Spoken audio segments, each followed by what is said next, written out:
Hello everyone, कैसे हैं आप सब। तो आज मैं 6:20 के अराउंड उठ गई थी एंड सबसे पहले मैंने अपने जो भी डेली के टारगेट्स थे उनको नोट डाउन करा। तो सबसे पहले एक्चुअली कल की मैंने पीडीएफ रिवाइज़ नहीं करी थी, जो मैं करंट अफेयर्स की क्लास लगाती हूँ डेली। तो कल वाली पीडीएफ मेरी पेंडिंग थी, इसलिए सबसे पहले मैंने आज के जो टारगेट सेट करे थे उसमें मैंने कल का एक जो मेरा टारगेट रहता था उसको आज का रहता नहीं था, मतलब क्लास मैंने लगाई थी, रिवाइज़ नहीं करा था, तो उसको कल वाली मैंने पीडीएफ रिवाइज़ करी। देन उसके बाद मैंने सबसे पहले लगाई एडिटोरियल की क्लास। वही सेम जैसे वो कैब रिवाइज़ करवाई सर ने, पहले जो इम्पोर्टेंट वो कैब थी एंड उसके बाद एडिटोरियल करवाया। देखो ये जो वो कैब होती है sir, average on an average 8 to 10 8-10 वो कैब होती हैं। क्यों? क्योंकि हमें सिर्फ एग्ज़ाम ओरिएंटेड और इम्पोर्टेंट वो कैब ही करनी होती है। उसके बाद लगाया मैंने एसबीआई पीओ का मॉक, फुल लेंथ मॉक लगाया, और ये भी स्मार्ट कीड़ा प्लेटफॉर्म से ही लगाया मैंने आज, and I got 56.5 marks. And इस पर्टिकुलर मॉक की अगर आप कट ऑफ देखो तो 52 के अराउंड है। देखो आपको कैसे पता लगेगा कि आपका मॉक अच्छा गया है या नहीं, आपको उस पर्टिकुलर मॉक की कट ऑफ देखनी होती है कितनी गई है। और इंग्लिश में मेरे इसमें 5 गलत हो गए हैं, मैंने 26 करे थे। तो बाकी क्वांट में आप देख सकते हो, क्वांट में 13 ही क्वेश्चन अटैम्प्ट हुए एंड सारे ठीक हैं। रीजनिंग में भी मैंने 25 करे थे और एक गलत हो गया मेरा। रीजनिंग में एक्चुअली एक पज़ल में था, वो मैंने जल्दबाजी में गलत कर दिया। तो आपको क्या करना है, अगर आपकी उस पर्टिकुलर मॉक से कट ऑफ ऊपर है तो मतलब आपका मॉक अच्छा गया है, ठीक है। स्पेसिफिक मॉक की कट ऑफ देखो। बाकी परसेंटाइल 91 है और एक्यूरेसी 90 है मेरी।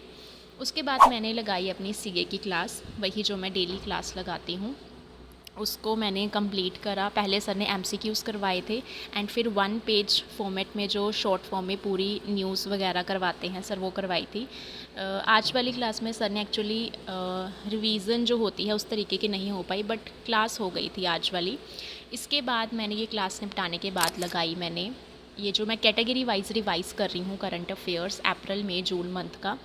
तो मैंने डिफेंस, इन्वायरमेंट और हमारी जो साइंस एंड टेक न्यूज़ होती है उसको मैंने पहले, मैं कैसे रिवाइज़ करती हूँ, पहले मैं क्लास के थ्रू रिवाइज़ करती हूँ, उसके बाद मैं ऐसे पोस्ट कर करके खुद रिवाइज़ करती हूँ। क्योंकि मुझे पीडीएफ से ये वाली इसको रिवीज़न करना बहुत, मतलब मुझे सेम जैसे मैंने क्लास लगाई हो ना उसी फॉर्मेट में अगर मैं रिवाइज़ करूँ तो मुझे जल्दी वो चीज़ें दिमाग में बैठती है, इसलिए मैं वीडियो को ही पोस्ट कर करके रिवाइज़ करती हूँ।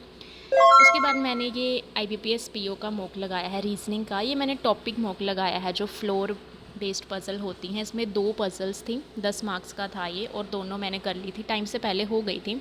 देखो जो बच्चे पूछते हैं कि हमारे मॉक में मार्क्स नहीं आ रहे हैं या फिर हमारी परसेंटाइल कम आ रही है, तो आपको क्या करना, आप भी पहले आप ऐसे टॉपिक वाइज से शुरू करो। टॉपिक मॉक्स लगाओ, आपकी स्पीड इन्हांस होगी। फिर सेक्शनल मॉक लगाओ, उसके बाद आप फुल लेंथ मॉक्स पे मूव करो। सीधा आपको फुल लेंथ मॉक नहीं लगाने हैं, आपको पहले टॉपिक वाइज मॉक लगाने हैं, ताकि आपके जो टॉपिक्स वगैरह हैं, कॉन्सेप्ट्स वगैरह हैं, वो क्लियर हो जाएं अच्छे से। इसी से आपकी स्पीड जो है वो भी इन्हांस होगी, ठीक है। तो ये मैंने लगाया था टॉपिक वाइज। उसके बाद मैंने लगाई इंग्लिश की क्लास।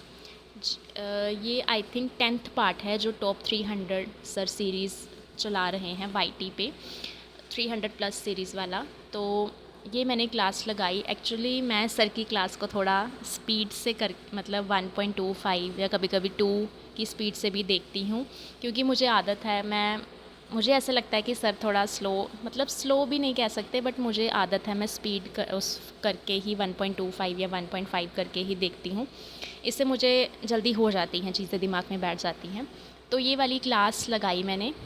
सभी लगाओ जिनको ग्रामर में प्रॉब्लम है। तो ये क्लास लगाने के बाद मैंने परचम क्लास से मैम ने एक प्लेलिस्ट शुरू करी है जिसमें 6 मंथ जैन से लेकर जून तक का मैम रिवाइज़ करवा रहे हैं। और इसमें जो ऑथर्स एंड बुक्स वाली कैटेगरी थी जैन से जून मंथ की, वो मैंने पूरी की पूरी रिवाइज़ करी, और एक बार मैं फिर से और रिवाइज़ करूँगी इससे, ताकि रिवीजन अच्छी हो जाए।